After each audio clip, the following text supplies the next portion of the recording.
You guys better watch out because this anime is literally going to replace your favorite one even better than Jujutsu Kaisen. And if you like frieren, then you better buckle up your seatbelt like our boy here because your mind is about to be blown. Anyways, it always starts with truck-kun, so don't be scared if you hate watching people get reincarnated into another world.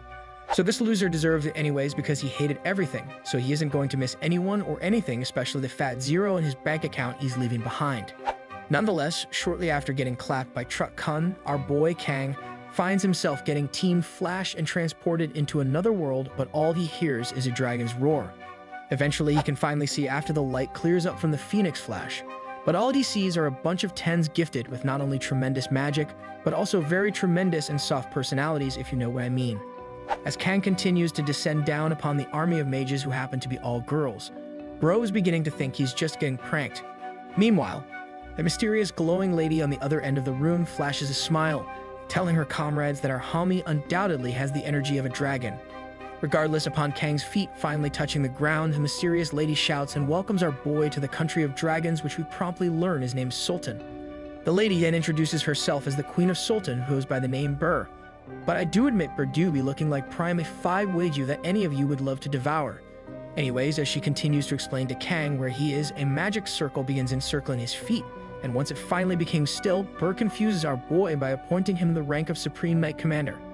Of course, Kang is totally shocked at what the heck is happening, so he takes a peek around only for him to realize he's surrounded by female knights only, so it looks like he might have hit the culture anime jackpot. Still, Kang is a man of zero words as he continues to stay silent, but since he's a weeb and have watched so much anime, he tries to see if he has any powers to no avail. Bro then accidentally lets one rip and stinks up the whole room due to his anxiety, but luckily for him, one of the mages interrupts his oofsie and informs the queen that Kang indeed has the energy of a dragon. However, there's a small catch: the energy is really faint because it only makes up 3% of his body, and upon hearing the revelation, red energy begins to circulate around the lower parts of his body. At this point, the energy doesn't move anywhere else, so the girls inform him that the dragon energy can only be found in his hidden tamed beast beneath the diamond-plated pants. Fast forward 10 minutes later, Kang finds himself right behind Burr, who's trying to explain how he's had draconic energy even before he reincarnated. But Bro is getting distracted by the ice cream cake that keeps smashing together in front of him. So as she continues to yap, his actual mini-dragon starts the rumbling down below like my boy Eren. But I don't blame him since it'd be hard to stop the Phoenix from rising after witnessing a crazy double-decker. Unfortunately for Kang though, someone else catches him being a supreme sussy baka in 4K. So within the blink of an eye, a real sword appears out of nowhere, causing Kang to finally snap back to reality. A silver-haired beauty then appeared, but she happens to very much look like an elf, ordering him to stop and ends up calling Kang out by asking what the heck he's staring at. Bro then quickly diverts his gaze and acts like he was zoning out due to ADHD, but the elf does not look pleased, and let's just say, if we scroll down the scene any lower, then the family-friendly police will come knocking. Nevertheless, just as the elf was about to teach our boy a lesson to not be a sussy Becca, the queen saves the day and swiftly stops the elf, wondering what's going on. So upon calling out her name, we learn that the silver-haired girl is named Ardella. Now unable to punish Kang for trying to be a Chris from Mr. Beast, Ardella angrily points out that the outsider from another world has been busy staring at some very well-crafted cheesecake the entire time Kang and Burr were on a walk. And with Bro caught red-handed, he doesn't make his case any better when he looks down and realizes that his special dragon can now be seen trying to escape the prison in between the zippers, so it looks like it's Jover for our homie. Luckily for Kang, Bro somehow gets away with it since Burr surprisingly latches onto him to get in between him and Ardella, where she even goes as far as to order Ardella to sheath her sword while defending Kang for being a sussy baka. Burr then uses some mental gymnastics to explain that it's not his fault since Kang is half dragon, so his powers are probably acting up at this very moment. Suddenly, the Fire Nation attacks when Ardella instinctively knees our boy right where it matters to try and calm down the banana-flavored ice cream popsicle, refusing to believe that Kang is the chosen half-dragon. Nonetheless, after directly making contact with his third foot, Ardella stares Kang down while pressing her double blue eyes white dragon against our boy, claiming that there is no reality in which he's half-dragon. She then continues on berating him in front of the speechless queen, continually getting bounced back and forth due to insane density of her twin pyramids of Giza, warning Kang if he continues to be a sussy baka, then it will all be game over very soon. But right before Ardella could continue making king-level threats, Burr finally steps in and interrupts her mid-sentence, asking her to leave Kang alone, but we all know Bro is trying his hardest right now to not accidentally explode the volcano after Ardella was properly using her twin cannons. At the same time, Kang continues to not mutter a single word, so this dude is literally worse than Link from The Legend of Zelda, but luckily for him, Ardella finally stops attacking him when Burr had to pull out the bestie. "Please can you do this for me" card. Now with our boy free to move again, he ends up arriving at the Queen's personal tea drinking area where he is greeted by a fox maid, so it already looks like the sussy Firemation is about to invade his brain again. It's then revealed that Bro is a special one, since we discover that it was actually a dream of his to meet a real-life girl furry, especially ones with real tails, so this dude truly is a sussy baka. Nevertheless, with the fox maid swiftly filling up his cup of tea, the Queen sits down in front of him and reintroduces herself as the dragon Sintis, where she tells him that it's an old Sultan tradition for a half-dragon to become Knight Commander to defend the entire country. However, Kang replies by saying he's not sure if he can believe any of this, and besides, he doesn't feel welcome in this fantasy world due to his encounter with Ardella. As such, Burr personally apologizes for her behavior in her stead, and explains that Ardella isn't usually like this, but the circumstances are a bit awkward since the two have been childhood friends and she even happened to be the previous Knight Commander before he teleported into this world. Regardless, our boy doesn't seem like he can be convinced to take up responsibility, so he tries to make an excuse if they are even sure he has dragon blood in him, since he literally feels exactly like the same old loser. Upon hearing Kang seemingly doubt if he really is half-dragon, Burr blushes and summons the fox maid, so now my sussy alarm bells are ringing after hearing Burr ask Ryle to help him out. Suddenly, the fox maid Ryle teleports in front of our sitting Kang, where she then lowers herself and proceeds to unbuckle the front driver's seat that contains the mythical dragon fruit of our boy. Now the crazy part is that Ryle looks like she isn't even bothered by her actions. Instead, she looks like she's about to fall asleep after grinding the third seat all month. Eventually, she uncovers the Ender Dragon from Minecraft, but the dragon was so large that it accidentally slapped her in the face. But she didn't mind, so she ends up clapping the dragon using her patented mouth-breathing technique to send Kang to the sussy dimension. Suddenly, his dragon chicken strip turned red, causing our boy to freak out, but the Queen tells him to relax, mentioning that it's all fine and dandy, since this is just Real's magic taking place. Anyways, with Kang calming down due to Real being a suction cup from another world, she almost chokes from the red chicken strip, so she instantly turns around to the Queen and informs her that she's 169% sure that Kang is half-dragon, causing Burr to look like she's about to pass out. At this point, Bro looks like he's just being chilling, even though his banana split sundae is getting finished by Real, so he ends up asking if the tattoo he has actually proves he's half-dragon. Now me personally, if I showed up to another world and my dragon long sword now has a new mark on it, plus it glows red, when a fox girl tries to 1 versus 1 duel me, then I am going to believe everything they say. Nonetheless, even with proof that he actually is half-dragon and getting a chance to live his dreams with a fox maid, Bro turns to the Queen and lets her know that he hasn't said anything about accepting the Knight Commander rank. As such, the Nation of Women tells him it's okay if he can't decide right now, so they end up giving him a very posh and large room to rest for the night, although Bro looks like his life force went to zero thanks to Real. Now back to his lonesome self. The first thing stuck on his mind is how he can't play Roblox anymore, even though the dude just got his corn dog destroyed by his dream girl. Mere seconds later, after thinking about how much he's missing out on, especially not being able to try out the game of the year in Black Myth Wukong, he gets ganked by Ardella outside his room, who's eager to ask him why he won't take the position of Knight Commander. Initially, Kang teases her by saying he doesn't want to steal her rank, but things got serious when the lights dim and he learned of the lore behind the Knight Commander of Sultan, as a half-dragon hasn't appeared since the 3rd century. And since the nation is basically powerless without a real half-dragon defending the country, Sultan is in danger of collapsing, as most nobles want her out of power so they themselves can take the throne from right under. Ardella then reveals to him that although she absolutely hates sussy men like him, he's pretty much their only choice to protect Burr from foreign invasion, since she knows time is running out and at any moment, Sultan can turn to dust without a true Knight Commander. Nevertheless, Bro finally starts thinking about taking up the mantle, but he decides to sleep it off first. However, as he snores throughout the night, his door slowly swings open, but our boy was not expecting any visitors at this hour.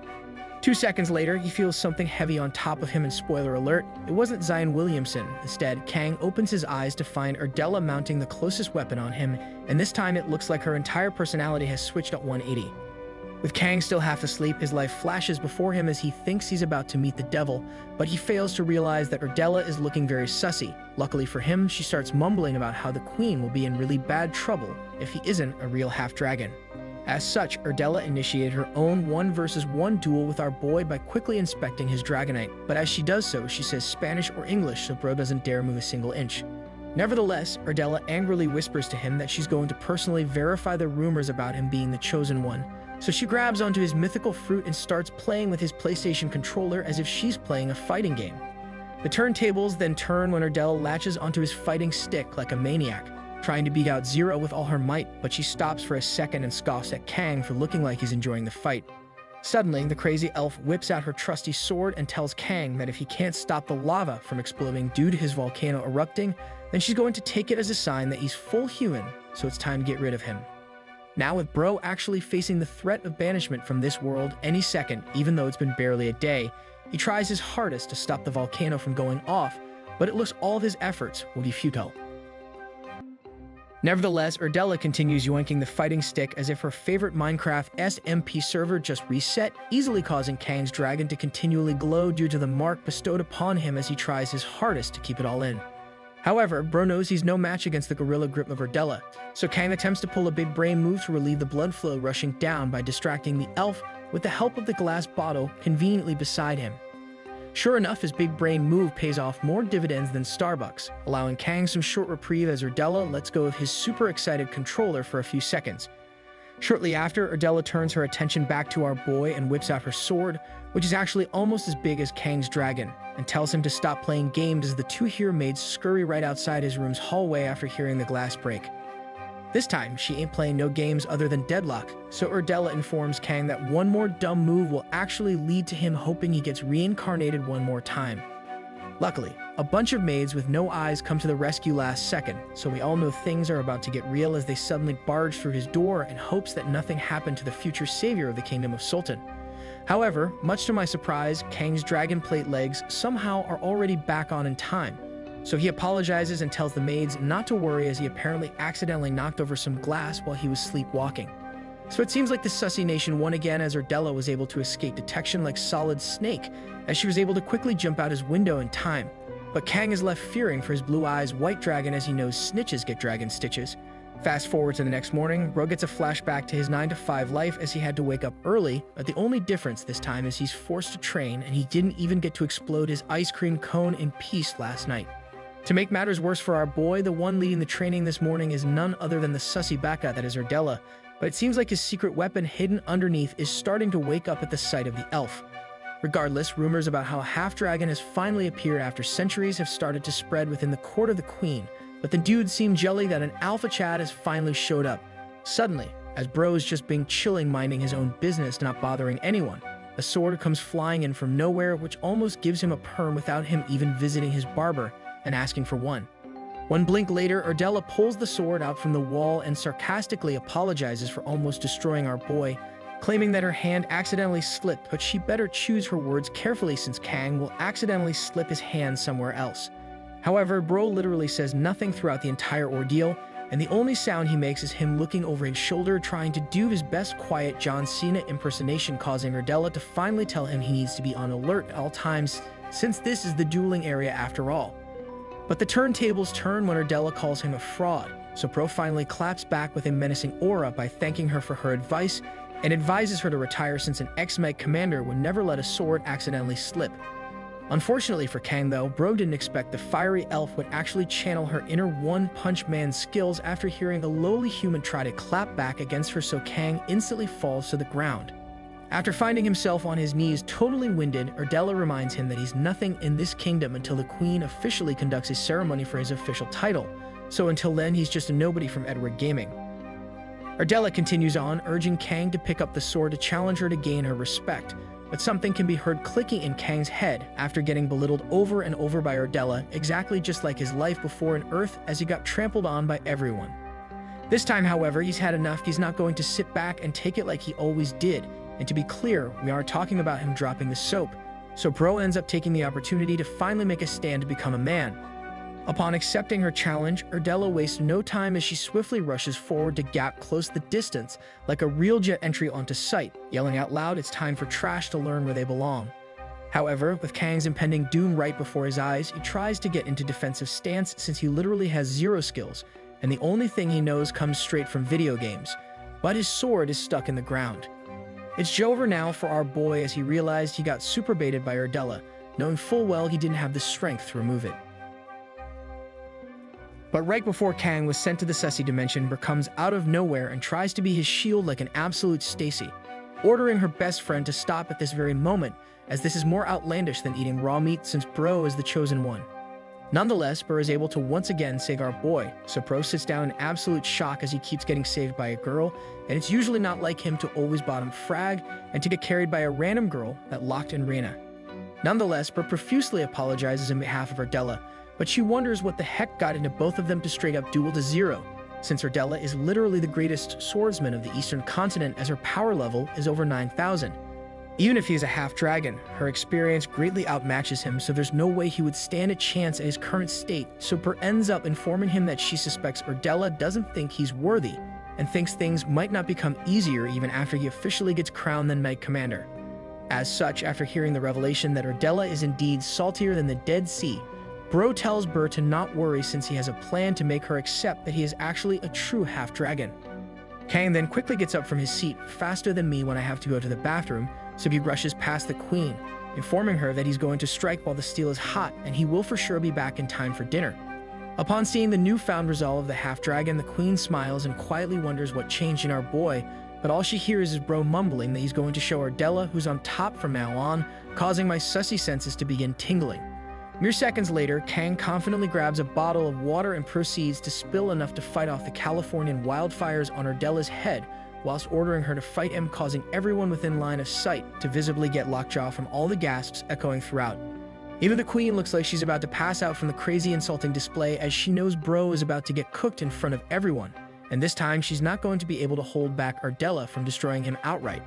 However, after accepting his request to duel to Life Force Zero, we get fast-forwarded to nighttime where we discover Kang wanted the duel to happen in his room and without the use of any swords, which totally confuses Ardella. Now me personally, if I was Ardella, Bro would find himself in another dimension right now, but it looks the sussy turntables have turned, and this time it's Ardella finding herself backed up against a wall with nowhere to go. Nevertheless, her ego has grown so big combined with her desire to absolutely destroy Kang with all her might has made her IQ drop into the double digits, unable to realize that the Sussy Nation has arrived and it looks like it's going to start with her. As Ardella mocks our boy for thinking he can beat her swordless in close combat, Kang smirks knowing she didn't account for the fact that Bro actually has a secret weapon, and it's even sturdier than a diamond sword with maxed out perks.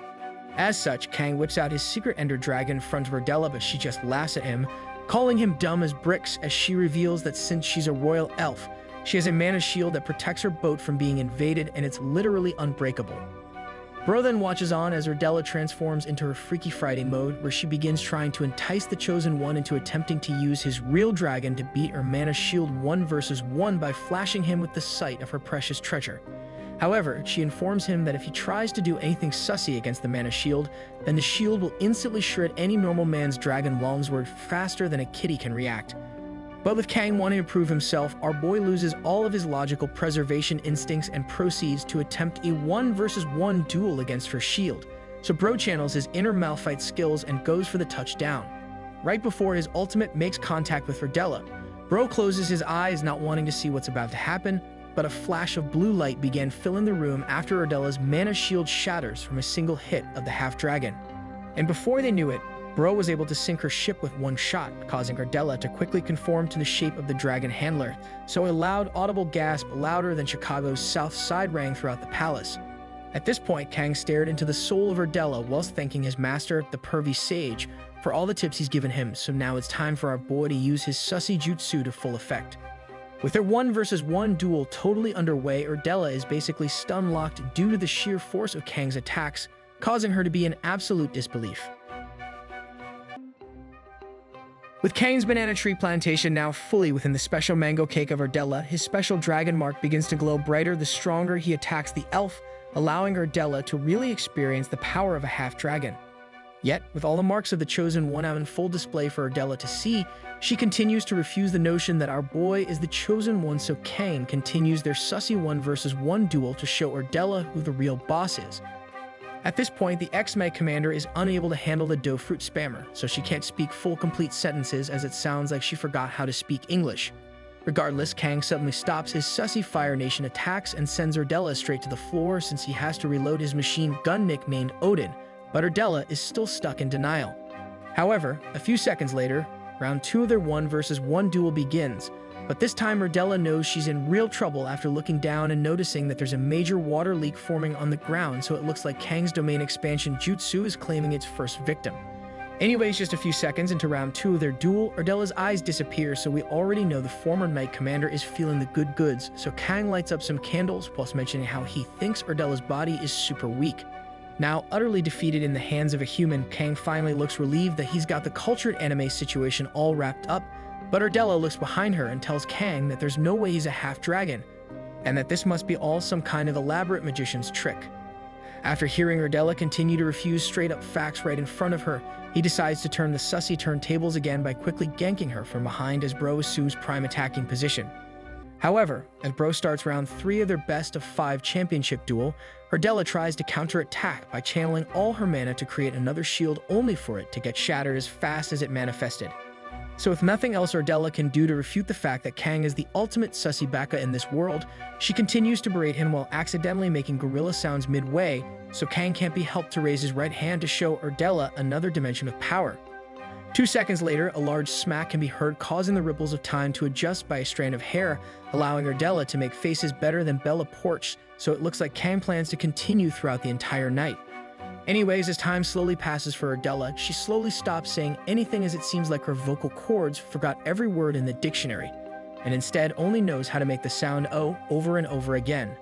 Nonetheless, Kang decided to spice things up when the 3rd hour hit, so Bro took it upon himself to grab one of the candles and then proceeded to whisper to Ardella how funny would it be if her own servants accidentally heard her right now. So now, armed with the scented candle, Bro maniacally laughs like an evil villain as he begins pouring the scented liquid on Ardella's ice cream cake, but somehow, Bro knew Ardella secretly loved this sussy display of affection. As such, Ardella reaches the climax of the mountain over 10 times, causing her to slip away straight onto the bed as Ardella basically passes out from the intense emotions she's feeling, exactly like the ones from the movie Inside Out 2. Nevertheless, just a few seconds later, Bro wakes up Ardella by accident just from his immense aura suddenly surrounding him, so upon seeing the elf conscious again, Kang tells her to accept this as a reward due to him rising up to the rank of the Supreme Knight Commander.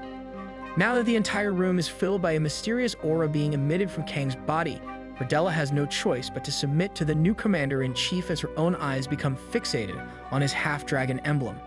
However, as she was finally about to accept total defeat, Ardella only realized now that Kang really do be a menace, as our boy decided he wanted to go for round 69 by waking up his pet dragon, where he then readies his aim to go full blast mode. Spoiler alert, Mans does not miss, so Kang lands a direct bullseye using his Nerf gun, causing Ardella to reach another level she never thought was possible, as her sussy levels are far exceeding over 9,000, whilst Bro cautions her by saying it's time to fill up the gas tank to the brim. Eventually, light started to break through the window, where we discover Kang stayed true to his promise of chubbing along all night, where we also find out that the Sword of Sultan has been absolutely dismantled. Fast forward to later on in the morning, it's revealed that Ardella and Kang are the most popping topic of the rumor mill, as everyone within the palace are busy talking about all the loud noises they heard throughout the night. Now speak of the devil, Ardella conveniently catches 2 maids in 4K busy yapping about the rumors about her and Kang, but luckily for the two, she just keeps walking on past them without even showing off her sword like usual. Nevertheless, after finally reaching the end of the hallway, she instantly gets rid of her poker face and ultimately shows her true feelings, as she can't believe how shameful she feels even though she's a high elf noble. Regardless, a flashback then occurs, where we find Ardella looking like she's getting electrified like Tesla every second, even though Kakashi is nowhere to be found, and it's all thanks to Kang's powerful dragon. As she's stuck squirming like a little worm due to the aftermath of their 1-versus-1 duel, Kang grabs a sword and reminds her that from now on he's now her boss, so Ardella better act accordingly. Back in the present, Ardella finally arrives at her morning destination, where it's revealed she showed up in front of the queen and her new master just to protest having to teach any kind of swordsmanship to Kang, as she doesn't want to do so. But with Burr on his side, she tries to convince Ardella to no avail. But as Ardella argues with Burr, she accidentally slips up and finally acknowledges how Kang is a real half-dragon, causing our boy to flash a smile. He then turns to the elf queen, saying out loud that it's good his day's work didn't go to waste now, and that Ardella respects him in a twisted way, making Burr happily think the two talked it out last night. After confirming with Ardella that she doesn't need to go to the ceremony to believe that Kang is actually half dragon, she turns to ask her best friend what they did together to suddenly change her mind. Clearly, Ardella can't just say they did some rice cake destroying leading to her world being put upside down, so unable to tell the truth, she fans herself with her hands and storms off away whilst angrily claiming that nothing happened. After slamming the door behind her, Bert tells our boy that Ardella has been acting super weird lately, but she shrugs it off as she's more worried about the fact that they still need someone to teach him expert swordsmanship skills. Burr then continues on and mentions how the Knight Commander is usually just a symbolic person, but after some recent events in the nearby half-human nation of Ultra Scale, a very sussy group has taken over power and now even more danger has arrived at their borders. Suddenly, as Bro was about to fall asleep because of all the boring backstory the Queen is retelling, Kang instantly wakes up when she mentions how diplomacy in this world is settled between a real one versus one duel from the two chosen warriors of both nations. And since rumors have already spread throughout all of Sultan that a half-dragon has finally emerged, our boy happens to be the one representative that will have to participate in the duel no matter what. To make matters worse, Bro learns that this duel happens to be a duel to the death, causing him to instantly scurry outside the royal room to try and catch up to the #1 swordsman in the Eastern Kingdom. After huffing and puffing with all his might looking like some dude that was busy eating some red-hot Cheetos, he finally catches up to Ardella and quickly swallows his pride, not wanting to hit life force 0 as he is totally scared of the idea of getting clapped himself. Unfortunately for him though, after spamming his special Z move on Ardella all night long whilst stuck on a 10 million bounty, she just makes fun of him for using her as a personal hot pocket, so there's nothing for him to learn from her.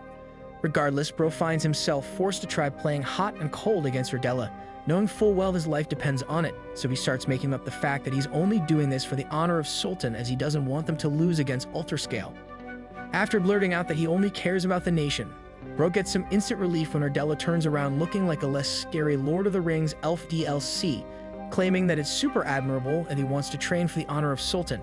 However, the turntables turn when her face swiftly turns into a dark shadow after making him think she would actually train him, so she lets him know she would rather send his life force to 0 now, instead of watching him be forced to embarrass the nation. Ardella then continues on berating Kang, informing him that the title of a knight should only belong to those willing to sweat and bleed for the honor of a country,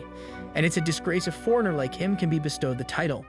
After dropping emotional bombs on Kang as if it's the time of the month, Ardella smirks and begins walking away while saying out loud that she would actually prefer for him to lose as it's better for the kingdom in the long run. But as Ardella walks away, Kang's eyes immediately locks onto the bakery out in full display as Bro can't help but notice the great Jiet swinging side to side after every step, and it doesn't help his slumbering phoenix instantly woke up and began rising from its ashes. As such, our boy goes for the legendary 5-finger discount out in the open, causing the closed-up bakery to quickly get even more fresh since Ardella never expected the gank to be so audacious during daytime where anyone can catch them. Of course, Ardella swiftly tells Kang to remove his dirty gamer Mountain Dew riddled hands away from the legendary Buns Bakery, but Bro does the opposite and proceeds to close the distance between them whilst trying to cosplay the claw machine by increasing the intensity of his orange squeeze. So now with just a single 5-finger discount, Ardella begins to tremble and quake as if a mighty earthquake with magnitude 6.9 appeared out of nowhere, so she tries her best to cling onto the nearest wall for support. She then tries to reason with our boy to not do this out in public, since just a few meters shy from them are a few knights of Sultan busy training and literally anyone can walk by at this very moment. Unfortunately for Ardella, Kang is in no mood for hitting the brakes right now since it's his prime opportunity to gain some leverage against her to agree to train him, so he slowly walks his hands up to the treasured golden elf spot. After finally finding the entrance of the secret weak spot of the former Knight Commander, Kang informs Ardella that he will only stop with one condition, and that's if she pinky promises right now that she will teach him how to properly use the sword. However, Ardella stays quiet and says nothing after hearing Kang's demand, so it sounds like she might actually be the true sussy baka here, as it looks like she wants Kang to proceed with his sussy jutsu as Bro is literally knocking right at her door. Surprisingly, after Kang makes an explosive entrance inside Ardella's secret hiding spot, she doesn't try to escape or do anything to stop him from advancing. Instead, she fully accepts her fate without succumbing to Kang's one condition. At this point, it's all up to Ardella now to make sure no one catches them in the middle of a sussy 1-versus-1 duel due to her voice getting louder and louder like a true fan patiently waiting at a Taylor Swift concert. Nevertheless, Ardella tried to bait Kang to assert dominance, but her plan to bite Kang's fingers off like some kind of brownies did not work. due to her body being too weak to handle any kind of strength, so she ends up getting pushed closer to the window where everyone can see. To make matters worse, it looks like Bro thought Ordella's bait was actually some kind of move to try and entice him to channel more alpha wolf energy, causing him to hurriedly whip out his dragon longsword ready to conquer all. Kang is then unable to handle how corny his dragon is, so upon seeing how much Ordella's fountain was leaking, Bro went all out and began sending his pulsating attacks at Ordella, causing her to make a sound that even the knights from down below could hear. The knights pause for a second after hearing a lady, but they see no one up the windows, so they end up just shrugging it off, thinking that they might have trained too hard today, so it could have been their brains trying to make a fool out of them. Now stuck in a sticky situation where her reputation could get ruined in an instant, she tries to tell Kang to stop attacking, but it's clear as day that her body is telling all of us a different story, as it looks like it's craving more cheesy hot dogs. Nonetheless, the two continue on, but in the middle of their duel, Ordella accidentally shoots out some water from her fountain, which lands directly below them, making one of the knights wonder how the heck a sticky water droplet landed on him, since they are indoors after all. Shortly after getting hit by one droplet, another knight gets splattered with more on his shirt, and another could feel it on their helmet, so they all end up gathering together in a circle to see if someone really is up there. Luckily for these dudes, they didn't have the big brain capacity to try and smell the water droplet, because if they did, they would already know that the jig is up and that the Sussy Nation has already invaded. Suddenly, as the knights continue to stare at the windows up top, Kang ends up putting Ordella on display for all to see, but the only thing the knights can see is her face, so she tries her best to act like nothing is happening. She then quickly orders her knights to pay no attention to her, as she was just walking around the training grounds for a change of pace, but in reality, she's trying really hard to make sure she's keeping a straight face during the rice cake destroying.